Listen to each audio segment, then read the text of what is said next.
이창군 위원장께서는 경제학자이시기도 하시니까 주식시장 활황 이건 표심에 어떤 영향을 미쳤다라고 보실까요? 정청래 대표가 투표 마지막 순간까지도 정시가 이렇게 활황됐기 때문에 중산층들이 다 돈을 벌었기 때문에 표심으로 올 것이다 이렇게 얘기를 했었죠.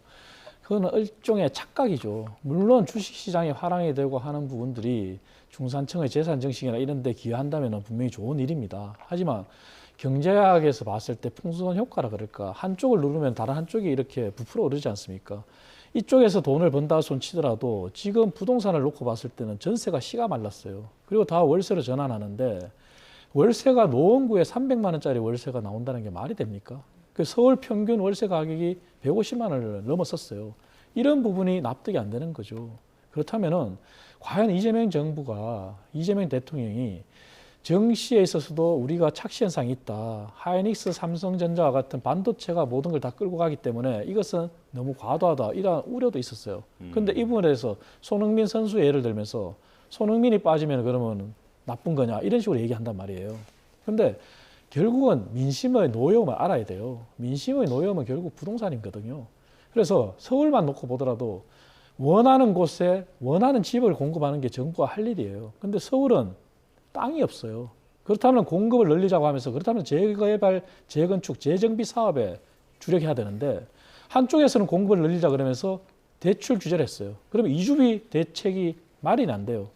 그러면 어떻게 재정비 사업이 속도를 낼 수 있겠습니까? 그래서 저희가 늘 말씀드렸어요.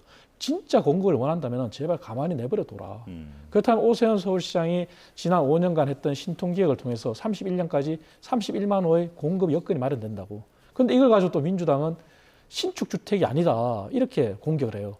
물론 재정비 사업은 멸실 주택을 대체하는 주택도 있고 또 용적률 증가로 늘어나는 신규 주택도 있어요. 31만 호를 개발해서 31만 호를 공급한다는 얘기는 신규로는 멸실 주택을 제외하고 8만 호가 공급되는 효과거든요. 이런 부분을 무시한단 말이죠. 그래서 이재명 정부 민주당은 민심의 노여움을 알고 이번 기회에 만약에 부동산과 관련된 그러한 노선을 수정하지 않는다면 아마 앞으로도 더 큰 후과가 있을 겁니다. 같은 질문을 드릴 수밖에 없을 것 같습니다. 증시, 당연히 전무후무한 어마어마한 성과를 거둔 것은 맞습니다. 하지만 표심에 민주당이 기대했던 것만큼의 긍정적인 영향이 있었느냐, 이것은 좀 평가가 필요해 보이는데요.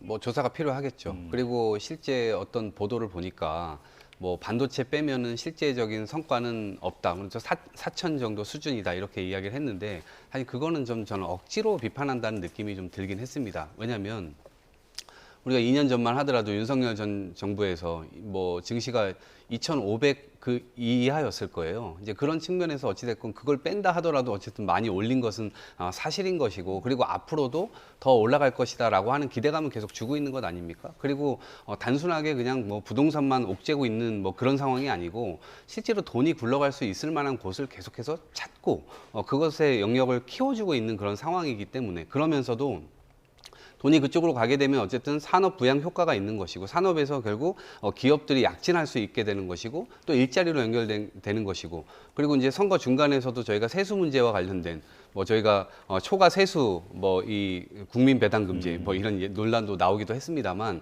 어쨌거나 그렇게 또 과하게 또 돈을 벌게 되면 우리 사회가 어떻게 나눌지에 대해서 사실은 행복한 고민 아닙니까? 이제 그런 부분들까지 연결되는 선순환 고리를 만들고 있는 것이기 때문에요. 그런 부분들이 결국에는 저는 일정 부분은 좀 좋게 작용됐을 수 있다. 이제 이렇게 오히려 예측을 해보고요. 앞으로도 정부 차원에서는 이런 부분들을 키우기 위한 더 노력들을 해나가야 될 것이고 선거 도중에 나왔었던 그런 논쟁도 제가 볼 땐 좀 본격적으로 해볼 필요가 있다. 앞으로 뭐 로봇 사회가 오고 뭐 젠슨왕 한 명 온다라고 하는데 실제로 거기에 대해서 주식이 상당히 많은 효과들이 있는 거잖아요. 그래서 그런 부분들이 앞으로 우리 사회에서 실제 어떻게 뿌리까지 좀 내려올 수 있는가 그리고 우리 생활 속에서 어떻게 변화될 수 있는가 이런 것에 대한 논쟁은 앞으로도 계속 필요하다고 보는데 선거 시기였기 때문에 오히려 그 논쟁이 굉장히 축소돼서 진행됐던 측면들이 있었다라고 하는 한계 그것도 지적을 해드립니다.